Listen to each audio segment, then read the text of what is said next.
I'm interested by the term stochastic terrorism, and it's something that's popped up a few times on the comments feed, and it's popped up a little bit on YouTube. And it's an interesting. I love the word stochastic anyway, which comes from the Greek word stochos, which means aim or guess, and I think it would just be interesting to delve into the language. This term, relatively recent in its application to political discourse. I think it was originally coined by a man called Gordon Wu, and then developed about 10 years later by a website called Geek to Geek. But it's become increasingly relevant in our analysis of modern communication, its impact on the behavior of groups in society, and the etymology, the definition, the real-world examples of the use of the term stochastic, with sort of focusing on the it's a term. Stochastic terrorism or stochastic incitement is a way to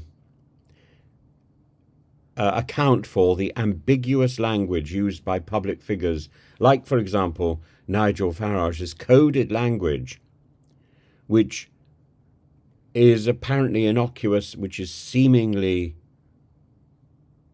vague, but means something to his followers. So there's language stochastic, from stochos. In mathematics, the term refers to processes that are randomly determined but can be analyzed statistically. So it's in the realm of sort of chaos theory and so on. It's what we do when we are creating. It's that sort of brain activity, the creation, the guessing. Stochastic processes are characterized by randomness and unpredictability, yet they exhibit patterns that can be studied and understood over time. It takes time to realize what has happened. In common English, stochastic describes something that is random but follows a probabilistic pattern. Stochastic terrorism seems to refer to the public use of language and messaging that, while not explicitly inciting violence, increases the likelihood that individuals will commit violent acts. And this concept highlights the role of ambiguity and suggestive rhetoric in fostering an environment where such acts are more likely to occur. This is demagogy at its worst.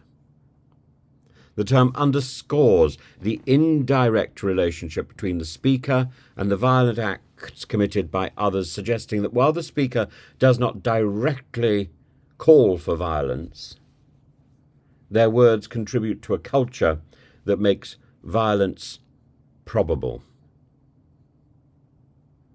The use of ambiguous language allows public figures to maintain a plausible deniability while still conveying potentially harmful communications, while still conveying potentially harmful messages. And this tactic can incite individuals predisposed to violence without the speaker therefore being held accountable legally for direct incitement. Now, one prominent example is Farage, the leader of Reform UK. Such a good title, Reform UK, because that is something that we badly need.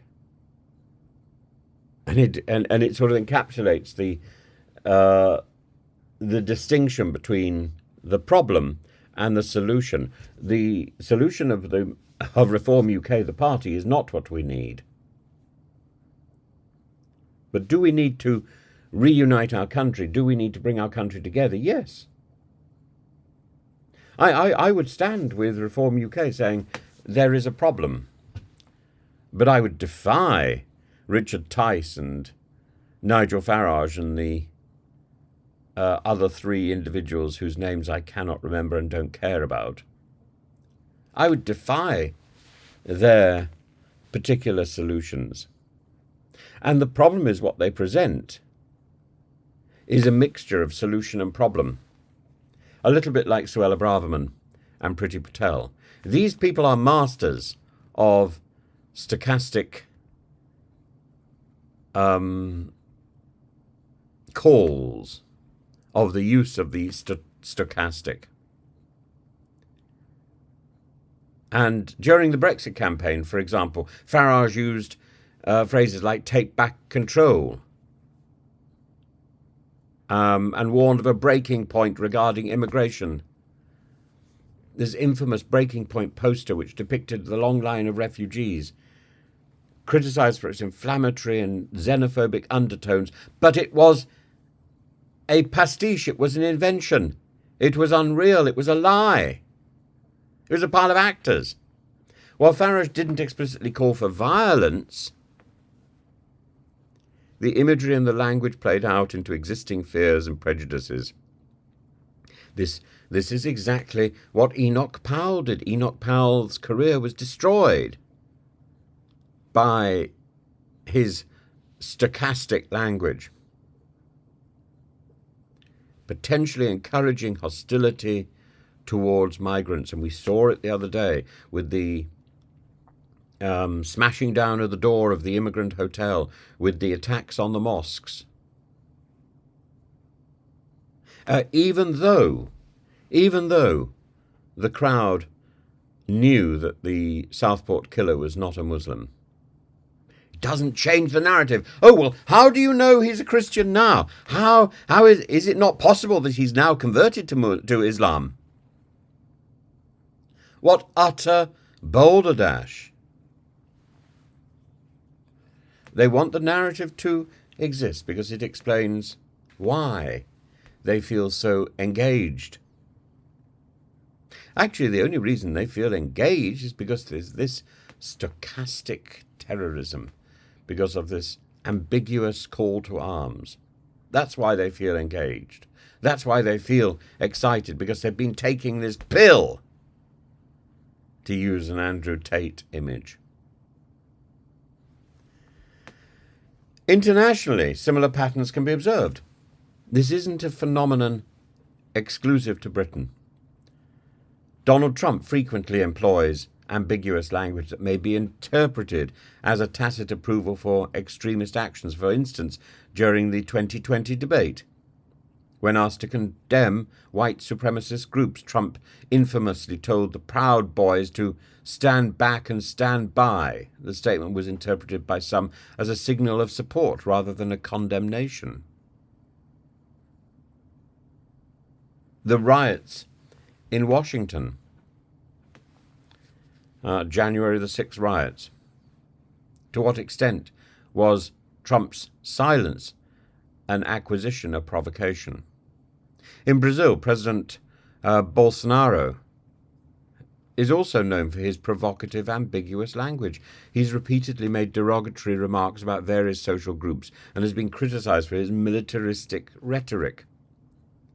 He's glorified the military dictatorship of Brazil's past, suggesting a preference for authoritarian rule. And such language emboldens individuals who share these extreme views, creating an environment where violence against political opponents or marginalized groups becomes a reality.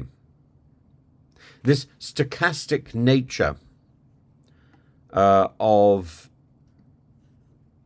violence means that while it's difficult to predict when and where that violence will occur, the probability of such events increases as the discourse becomes more charged.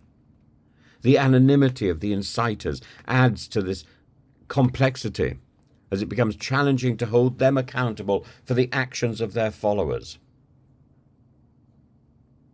The consequences of stochastic terrorism are far-reaching. This is something that erodes public trust. It polarizes our society. It normalizes violence as a political tool. And the individuals who commit acts of violence may be lone actors. That may make it difficult to draw a line of accountability to the original speaker, but that accountability is there. the statistic likelihood of violence increases as the rhetoric becomes more inflammatory, as the coded language becomes all the more aggressive and insistent. This is a subtle yet dangerous phenomenon in modern political discourse, and it's made possible by the spread of social media.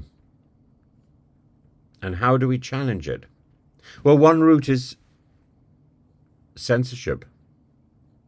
Certainly not something I would promote. Another route is education. So people start looking at the words they are using and the words they are hearing. People are ready to hear this stuff. Education. And satire. We need to mock Farage. We need to mock Trump. We need to mock the people who stand on the street corner or peddle their wares secretly in their bedroom. We need to mock them. Oh, mock not. Oh. But no, we really do. We really do.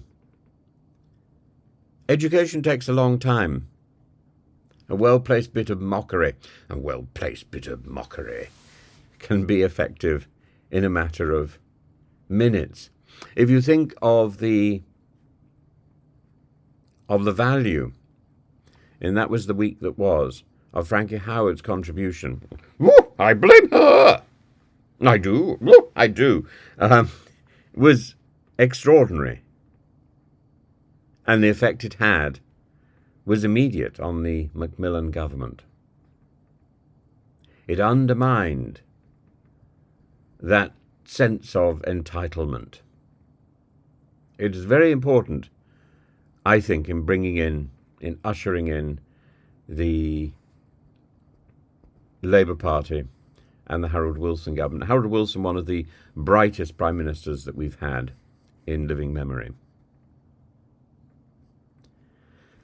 While the Trumps, the Farages may not explicitly call for violence then, their words create an environment ripe for such actions.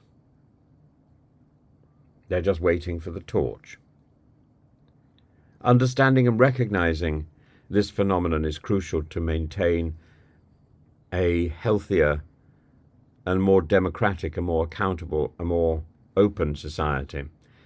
And it's incumbent upon us as citizens, scholars, analysts, to critically assess the language used in public discourse, to look for those people who are provoking from the sidelines, from other countries, the Elon Musks, the Putins, the bot farms or the bot factories, peddling filth. Because the language which is being used has an effect on the behavior of our society.